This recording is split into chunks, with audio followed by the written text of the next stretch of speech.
Hai, Assalamualaikum warahmatullahi wabarakatuh. Bertemu lagi kita dalam channel Aina Zaha. Okey, tengok kat belakang ni. Saya tak sempat nak buat wallpaper sepenuhnya sebab ada yang tak cukup. Lepas tu sambung sana pula.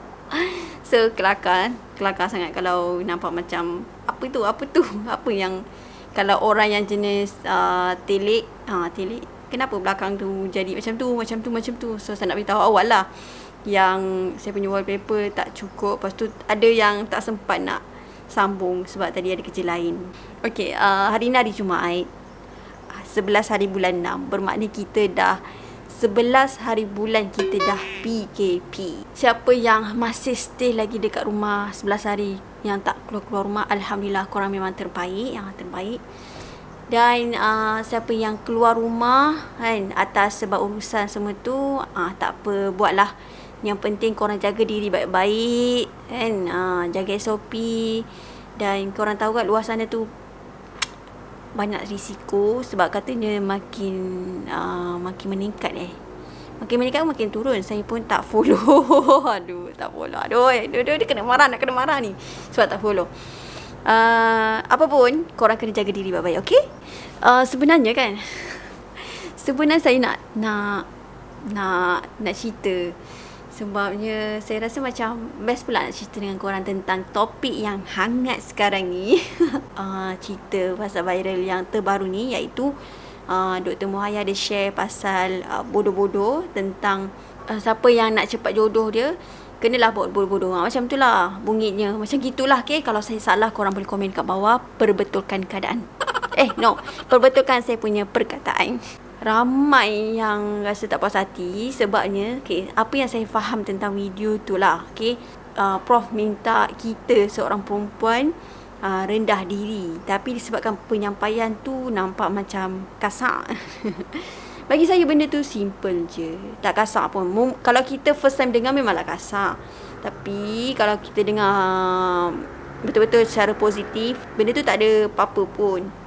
Okey, yang kedua, orang melenting sebab dia sangkut paut dengan hormon, dia sangkut paut dengan lambat jodoh tu sebab lambat dapat jodoh, macam tu. Saya tahu ramai orang yang tak puas hati yang benda tu, tapi ramai yang huraikan tentang yang dah kahwin kena jadi bodoh-bodoh. Itu memanglah orang tak marah, tapi orang marah tu yang pasal kena jadi bodoh-bodoh sebelum kahwin tu. Maksudnya nak dapatkan jodoh kena jadi bodoh-bodoh. Macam tu. Itu yang membuatkan orang marah. Kalau saya pun macam kalau saya single, kalau saya tak kahwin lagi, of course marah. Tapi kalau contoh kalau fikir positif, dia tak marah. Sebab orang yang positif, dia fikiran terbuka. Sebab bila fikiran terbuka, dia banyak kefahaman. Orang ni cakap lain, orang cakap lain, dia akan terima seadanya. Itu yang positif. Okay, state the point. Kalau saya, pendapat yang pasal yang kena jadi bodoh-bodoh sebelum kahwin, maksudnya nak dapatkan jodoh kena jadi bodoh-bodoh. Okey, maksud dia macam ni. Perempuan tu, ini saya punya pandangan saya. Kalau korang ada pandangan korang sendiri, boleh komen dekat bawah. Okey, jangan risau. Okey, ini pandangan saya lah, okey. Perempuan yang lambat jodoh, dia macam ni. Orang yang lambat kahwin kan, kita nampak ada ramai orang perempuan kat luar sana yang lambat kahwin. Okey, faham. Tapi Prof cakap bagi orang yang nak kahwin tapi tak ada jodoh. Macam tu. Ini saya yang faham, okey. Saya ulang lagi sekali. Excited betul lah aku ni. Okey. Yang kat luar perempuan sana yang tak nak kahwin, tu tak ada masalah. Ini cerita yang pasal orang yang nak kahwin tapi tak ada jodoh. Ini saya punya faham lah. Sebab saya ramai je saudara yang tak kahwin lagi. Saya ada juga kawan-kawan yang tak kahwin lagi, tapi diorang tak bersedia nak kahwin lagi. Bukan bermaksud Prof tu dekat orang-orang macam tu. Orang yang tak nak kahwin lagi tu bukan. Prof tekankan kepada orang yang nak kahwin tapi tak ada jodoh, lambat jodoh. Macam tu. Jadi sorry kalau saya terbising sikit. Sebab ini pendapat saya lah kan. Kenapa nak melenting benda-benda macam tu? Fikir positif, fikir positif. Prof Muhaya, dia pesan dekat orang yang nak kahwin. Orang yang nak kahwin tapi tak ada jodoh. Jadi kita kenalah ubah diri kita. Jadilah rendah diri, jadi lemah lembut, macam tu lah. Tapi kalau ikutkan jodoh ni semua di tangan Allah SWT. Rezeki, ajal, maut, jodoh, rezeki, ajal, maut, itu semua di tangan Allah SWT. Tentang rumah tangga yang kena jadi bodoh-bodoh tu, itu memang orang semua faham kan. Tapi mungkin bagus juga isu keluar ni supaya kita sedar diri. Yang saya ni perempuan juga kan. Saya memang saya perempuan. Saya pun kenalah sedar diri semua tu. Kita pun tak boleh tunjuk hebat dekat suami kita. Itu dah kahwin tak ada masalah. Tapi yang orang ramai tekankan viral benda macam tu, saya pun faham. Saya pun kesian juga perempuan-perempuan yang single kat luar tu tersentap. Sebenarnya yang perempuan kat luar tu yang tak nak kahwin tu, Prof tak tekan benda kat orang tu. Prof tekankan pada orang yang nak kahwin tapi tak ada jodoh. Prof minta kita ubah diri.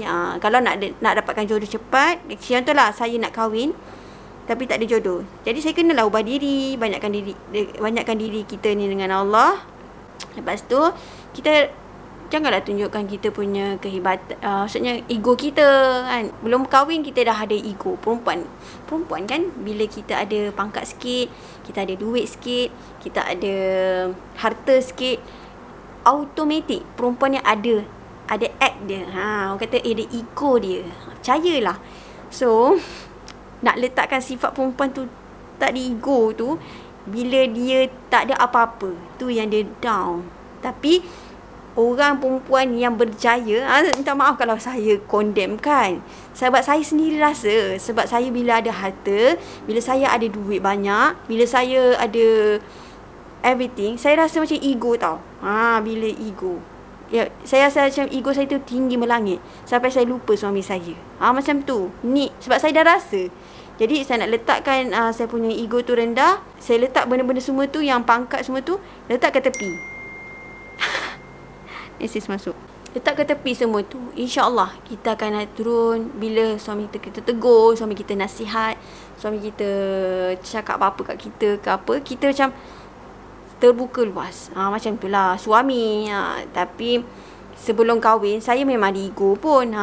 Memang ego pun sebelum saya kahwin. Ya of course, saya masa tu tak ada ilmu, jadi saya ego lah. Saya memang ego kuat. Saya sejujurnya. Okey lah. Ini saja saya nak share. Kalau ada apa-apa yang rasa macam korang nak cakap sesuatu, korang boleh komen dekat bawah. Okey, kita sama-sama share. Sebab setiap orang pandangan dan pendapat lain kan. Jadinya korang pun bolehlah keluarkan pandangan korang tentang isu ni. Sebelum kahwin nak dapatkan jodoh, kenalah bodoh-bodoh. Tapi kan bodoh-bodoh tu yang bukan yang macam IQ, dia bodoh-bodoh dari segi sifat perangai. Itulah. Saya bukannya nak benarkan sesiapa, tapi saya terbuka semua. Apa yang Dr. Muhaya cakap tu betulnya, ada yang orang tegur tu betulnya. Doktor siapa yang cakap tu? Adalah sesiapa yang cakap tu, saya baca. Saya tak marah apa yang diorang lontarkan. Mungkin setiap pandangan tu lah lain kan, berbeza-beza. Itu je lah saya nak share. Ini hanya pandangan saya je lah. Korang pun bolehlah sediakan pandangan korang dekat ruangan komen saya. Okay, kita jumpa lagi di video seterusnya. Bye. Assalamualaikum warahmatullahi wabarakatuh.